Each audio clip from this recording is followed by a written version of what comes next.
नमस्कार सहकारी मित्रांनो, माझ्या यूट्यूब चॅनलला आपल्या सर्वांचे पुनश्च एकदा हार्दिक स्वागत आहे. आपण जर सरकारी कर्मचारी किंवा पेन्शनधारक किंवा कुठेही शासकीय सेवेत नोकरीला असा तर ही खास बातमी मी आपल्यासाठी घेऊन आलेलो आहे. पण तत्पूर्वी आपण आमच्या चॅनलवर नवीन असल्यास चॅनलला निश्चितच सबस्क्राईब करा आणि बेल आयकॉनला प्रेस करून ऑल नोटिफिकेशन्स ऑन करा, जेणेकरून आपल्याला व्हिडिओचे सर्व नोटिफिकेशन्स हे सर्वात अगोदर हे प्राप्त होतील. 7व्या वेतन आयोगाअंतर्गत कार्यरत असणाऱ्या सरकारी कर्मचाऱ्यांसाठी आजची बातमी फारच कामाची असणार आहे. जर तुम्हीही शासकीय सेवेत असाल किंवा तुमच्या कुटुंबात कोणी शासकीय सेवेत कार्यरत असेल तर ही खास बातमी तुमच्यासाठी ठरणार आहे.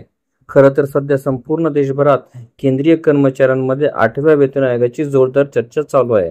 नवा वेतन आयोग लागू झाल्यानंतर पगार किती वाढणार, कोणते भत्ते लागू होणार, महागाई भत्ता, घरभाडे भत्ता कितीने वाढणार, अशा अनेक गोष्टींबाबत जाणून घेण्याची कर्मचाऱ्यांमध्ये मोठी उत्सुकता पाहायला मिळत आहे. दरम्यान आज आपण सध्याच्या 7व्या वेतन आयोगाअंतर्गत कर्मचाऱ्यांना किती हाऊस बिल्डिंग अलाउन्स मिळतोय आणि नव्या 8व्या वेतन आयोगामध्ये यामध्ये काय चेंजेस होणार या संदर्भात थोडक्यात जाणून घेणार आहोत. पहिल्या वेतन आयोगापासून दर 10 वर्षांनी पगार, भत्ते आणि कर्मचाऱ्याने पेन्शनधारकाच्या इतर सुविधांमध्ये बदल करण्याची. व्हिडिओला सविस्तर बघण्यासाठी कृपया डिस्क्रिप्शन बॉक्समध्ये दिलेल्या लिंकवर क्लिक करा आणि संपूर्ण व्हिडिओ पाहावा.